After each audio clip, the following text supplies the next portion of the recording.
സാറേ, Bashar al Azad രാജ്യത്തു നിന്ന് ഓടിപ്പോയി. സിറിയയുടെ ഭരണം ഇപ്പോൾ ഈ പറയുന്ന വിമതർ ഏറ്റെടുത്തു. അപ്പോൾ ഇറാനാണ് ഇത്രയും കാലം ഈ സിറിയയ്ക്ക് പിന്തുണ നൽകിയത്. ഇനി എന്തായിരിക്കും ഇറാൻ്റെ ഒരു ഭാവി?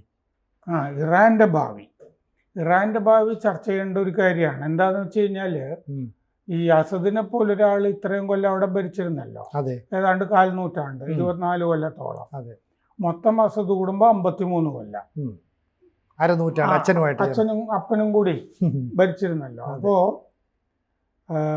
അങ്ങനെ ഒരു സംവിധാനത്തിനെ അവിടെ വീഴ്ത്താമെങ്കിൽ ഇറാനിലെ ഇങ്ങനെ ഒരു മതഭരണകൂടത്തെ ഈ ആയത്തുള്ളമാരുടെ അതിനെതിരെ നമുക്കും പ്രതിഷേധിച്ച് നമുക്കും ഇതിനെ വീഴ്ത്തിക്കൂടെ, അട്ടിമറിച്ചുകൂടെ എന്ന് ഇറാനിലെ ജനതയ്ക്ക് കൂടുതലായിട്ട് തോന്നാൻ ഈ സിറിയയിലെ ഭരണമാറ്റം വഴിവെച്ചിട്ടുണ്ട് എന്നുള്ളതാണ് റിപ്പോർട്ടുകൾ. അപ്പോൾ ഇറാൻ ഭരണകൂടം ഇന്നല്ലെങ്കിൽ നാളെ അത് തകർച്ചയിലേക്ക് പോകും എന്നുള്ള റിപ്പോർട്ടുകളാണ് ഇപ്പോൾ മിഡിൽ ഈസ്റ്റിൽ നിന്ന് വന്നുകൊണ്ടിരിക്കുന്നത്. ആഭ്യന്തരമായി പ്രശ്നങ്ങൾ ഉണ്ടായി തുടങ്ങുമെന്ന്. ആഭ്യന്തര പ്രശ്നങ്ങൾ ഉണ്ട് അവിടെ. ആഭ്യന്തര പ്രശ്നങ്ങൾ വളരെ രൂക്ഷമാണ് അവിടെ. ഈ ആയത്തുള്ള ഖമനേയിക്ക് ഈ അനാരോഗ്യം, എന്നിട്ട് പിൻഗാമി ആരായിരിക്കണം എന്നുള്ളതിനെ പറ്റിയിട്ടുള്ള തർക്കങ്ങൾ, സക്സഷന്റെ തർക്കങ്ങൾ നടന്നുകൊണ്ടിരിക്കുകയാണ് അവിടെ. മകനെ ആക്കണമെന്നൊക്കെ. അതായത് ഖമനേയി പിന്നീട് വീഡിയോയിലൊന്നും വന്നിട്ടില്ല.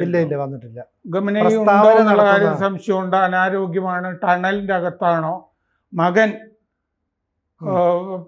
ആണ് സംസാരിച്ചു കൊണ്ടിരിക്കുന്നത്, മുജ്താബ് ഖമനേയി, അതെ എന്നൊക്കെയുള്ള സംശയങ്ങളൊക്കെ ഉണ്ട്. ഈ സെപ്റ്റംബർ 25 ഖമനേയി ഒരു വീഡിയോയിൽ പറഞ്ഞിരുന്നു, ഹിസ്ബുല്ല ആണ് ജയിച്ചിരിക്കുന്നത്, ഈ യുദ്ധത്തിൽ ഹിസ്ബുല്ലയും അവിടുത്തെ പ്രതിരോധ മുന്നണിയും റെസിസ്റ്റൻസ് ഫ്രണ്ട് അവസാന വിജയം നേടും എന്ന് പറഞ്ഞത് ലെബനനിലെ ഹിസ്ബുല്ലയെ പറ്റിയിട്ടാണ് പറഞ്ഞത്. എപ്പോഴാണ് പറഞ്ഞതെന്നറിയാമോ? പേജർ സ്ഫോടനം നടന്നപ്പോൾ ഈ ജയിക്കാൻ പോകുന്ന ഹിസ്ബുല്ലയാണെന്നാണ് പറഞ്ഞത്. ഇത് പറഞ്ഞ് 2 ദിവസം കഴിഞ്ഞപ്പോൾ നസ്രള്ളയെ ഇസ്രയേൽ തട്ടി, ഈ അവസാന വിജയം നമുക്കായിരിക്കും എന്ന് പറഞ്ഞിട്ട്. ഇപ്പോൾ ഹിസ്ബുല്ലയുടെ പൊടി പോലും അവിടെ ഇല്ല. അത് കഴിഞ്ഞ് 2 മാസം കഴിഞ്ഞപ്പോൾ സിറിയയിലെ അസദും വീണു. അപ്പോൾ ഇറാനിൻ്റെ ഭരണകൂടം പറയുന്നതിനോ അവിടുത്തെ ഭരണാധികാരി പറയുന്ന പരമോന്നത നേതാവാണല്ലോ, അതെ, പറയുന്നതിലൊന്നും കഥയില്ല. ഇസ്രയേലിലാണ് ഈ സിറിയയിലാണെങ്കിൽ ഒരുപാട് നിക്ഷേപം നടത്തിയിട്ടുണ്ട് ഇറാൻ. ആ നിക്ഷേപമൊക്കെ ഇല്ലാതാവുകയാണല്ലോ.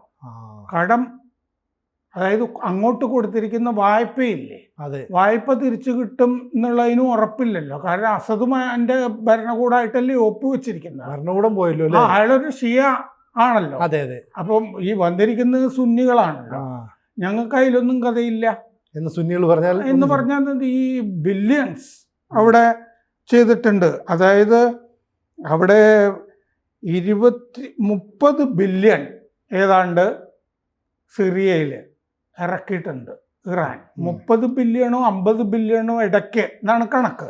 30 ബില്യൺ എന്ന് കൂട്ടിയാൽ തന്നെ 2,54,657 കോടി രൂപ വരും.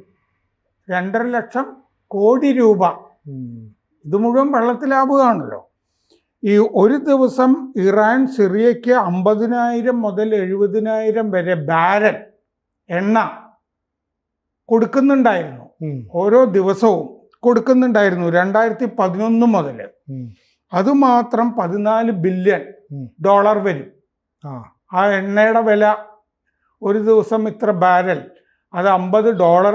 നമ്മളെ ഏറ്റവും മിനിമമാണല്ലോ ഈ $50 എന്ന് പറയുന്നത്. അപ്പൊ കടം എന്ന രീതിയിലായിരിക്കും കൊടുക്കുന്നത്. അങ്ങനെ കൊടുക്കുന്നത്. ഇതൊന്നും തിരിച്ചു കിട്ടിയിട്ടില്ല. അത് $50 വെച്ച് നമ്മൾ 50,000 70,000 ബാരൽ ഒരു ദിവസം വെച്ച് കണക്കാക്കുമ്പോൾ തന്നെ അതിൻ്റെ മാത്രം പണം $14 ബില്യൺ വരും ഇറാൻ കൊടുത്തിരിക്കുന്നത്. കുറച്ചൊക്കെ പൈസ അതിൽ നിന്ന് സിറിയ ഹിസ്ബുല്ലയ്ക്ക് കൊടുക്കണം എന്ന് പറഞ്ഞിട്ടുണ്ടാവുമല്ലോ. കാരണം എണ്ണ വിറ്റ് കിട്ടുന്ന പണം അവിടുന്ന് അവിടുത്തെ ബാങ്കുകളൊക്കെ ഹിസ്ബുല്ലയുടെ ആയിരുന്നല്ലോ, അതുവഴി ഹിസ്ബുല്ലയ്ക്ക് കൊടുത്തോളണം എന്നൊരു ധാരണ ഉണ്ടായിരുന്നു.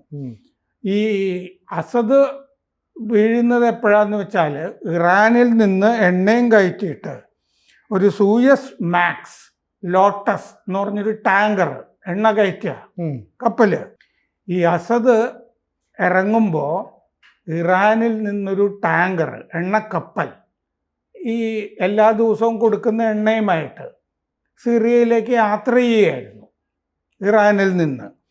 ഇറാൻ്റെ സൂയസ് മാക്സ് ലോട്ടസ് ടാങ്കർ അതെന്ത് ചെയ്തു എന്ന് വെച്ചാൽ അസദ് വീണു എന്നറിഞ്ഞിട്ട് യു ടേൺ എടുത്തിട്ട് ചെങ്കടലിൽ നിന്ന് തിരിച്ച് ഇറാനിലേക്ക് മടങ്ങി ഒരു എണ്ണ ടാങ്കർ. അങ്ങനെ ഒരു സംഭവം ഉണ്ടായി അവിടെ. അപ്പോൾ ഇപ്പോൾ വലിയ നഷ്ടം സംഭവിച്ചിരിക്കുന്ന ഒരു രാജ്യം ഇറാനാണ് ഈ മൊത്തം കളിയിൽ. റഷ്യ അത്രയൊന്നും നിക്ഷേപിച്ചിട്ടില്ല സിറിയയുടെ അകത്ത്. സ്വന്തം രാജ്യത്തിനേക്കാൾ കൂടുതൽ ഇറാൻ സിറിയയിൽ നിക്ഷേപിച്ച മട്ടാണ് ഇപ്പോൾ ഉള്ളത്. അപ്പോൾ പിന്നെ രണ്ടാമത് വലിയ നഷ്ടം വന്നിരിക്കുന്നത് ഹിസ്ബുല്ലയ്ക്കാണ്. അത് പക്ഷേ ഇറാന്റെ ഒരു പ്രോക്സിയാണല്ലോ. പ്രോക്സിയാണ്. അല്ല, ഒരു നഷ്ടം വേറെ ആർക്കെങ്കിലും ഉണ്ടോ എന്ന് ആലോചിക്കുമ്പോൾ സംഭവിച്ചിരിക്കുന്നത് സമ്പൂർണ്ണ നഷ്ടം ഹിസ്ബുല്ലയ്ക്കാണ്. അതിന്റെ ഫിനാൻസ് ഒക്കെ പോയല്ലോ, പണം വരുന്ന വഴിയും എല്ലാം പോയി, അതിന്റെ എക്സിസ്റ്റൻസ് അസ്തിത്വമൊക്കെ പോയി. അപ്പോൾ 35 കൊല്ലമായി ഇറാൻ അസദിനെ പാവയാക്കി അവിടെ ഭരിച്ചുകൊണ്ടിരിക്കുകയാണ്. ഇസ്രയേലിനെതിരെ ആണ് അസദിനെ സിറിയയെ ഇങ്ങനെ നിർത്തിയിരുന്നത്.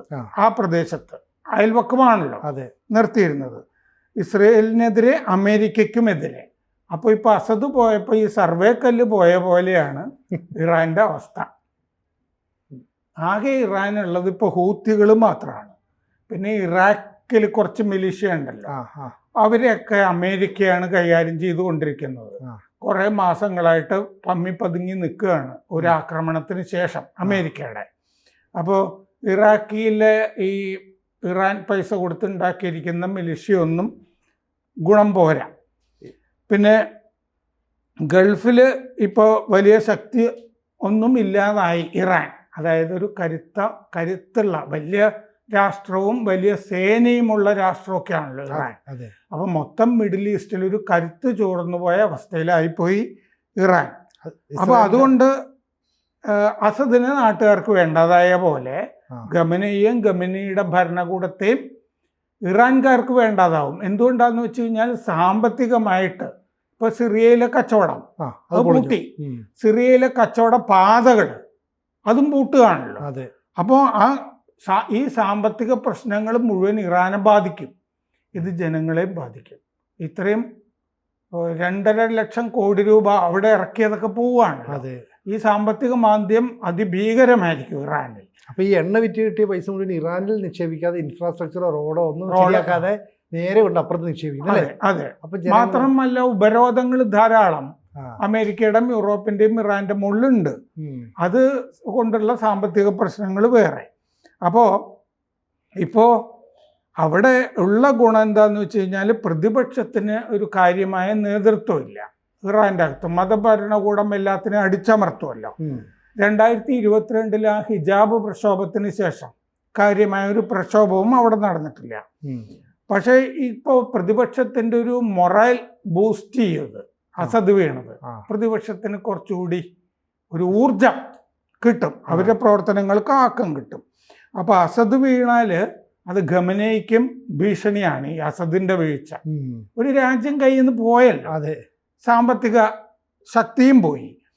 അപ്പോൾ കഴിഞ്ഞ 10 ദിവസങ്ങളിൽ സിറിയയിൽ നടന്നതൊക്കെ ഇറാനിലെ പ്രതിപക്ഷത്തിനും ജനങ്ങൾക്കും ഈ ഭരണകൂടത്തെ മതഭരണകൂടത്തെ വെറുത്തിരിക്കുന്ന ജനങ്ങൾക്കും വലിയ ശക്തിയാണ് കൊടുക്കുന്നത്.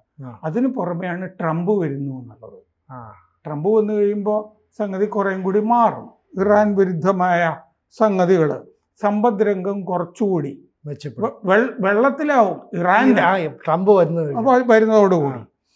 സിറിയൻ തീരത്ത് തുറമുഖങ്ങളുണ്ടല്ലോ, സിറിയൻ തീരത്ത് തുറമുഖങ്ങൾ ഇപ്പൊ ഇസ്രയേൽ ആക്രമിച്ചത്, ബോട്ടുകൾ കപ്പലും. അപ്പൊ സിറിയൻ തീരത്തെ തുറമുഖങ്ങളൊക്കെ ആക്രമിച്ചതോട് കൂടിയിട്ട് ആ കച്ചവടം ഉണ്ടല്ലോ, ഇറാന് സിറിയയിലേക്ക് എല്ലാ ദിവസവും കപ്പൽ പോയിക്കൊണ്ടിരിക്കുകയല്ലേ, എണ്ണക്കപ്പലുകൾ, തുറമുഖങ്ങൾ, അതും കംപ്ലീറ്റ് കട്ട് ചെയ്യാണ്.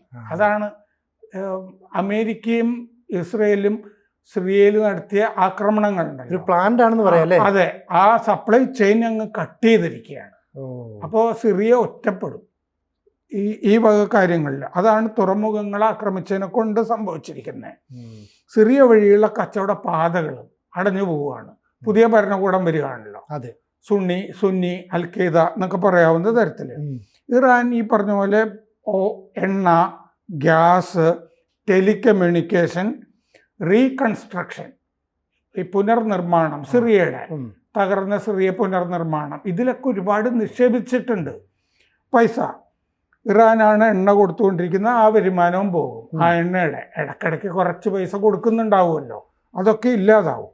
അപ്പോൾ വലിയ സമ്മർദ്ദമാണ് ഈ മതഭരണകൂടത്തിൻ്റെയും ആയത്തുള്ളമാരുടെയും മുകളിൽ വരുന്നത്. പ്രതിപക്ഷം 2022 ഹിജാബ് പ്രക്ഷോഭത്തിന് ശേഷം മൗനത്തിലാണ്. പക്ഷെ ബാഹ്യശക്തികൾക്ക് ഇനി ഊറ്റം കിട്ടും, ഇറാനിലെ പ്രതിപക്ഷത്തിനെ ശക്തിപ്പെടുത്താനും ഒക്കെ. സിറിയയിലും ഇറാൻ വിരുദ്ധ സെറ്റപ്പാണല്ലോ വരുന്നത്. അപ്പോൾ അവിടുന്നും ഇറാനിലെ ഖമൈനയി വിരുദ്ധ ശക്തികൾക്ക് സഹായം കിട്ടും.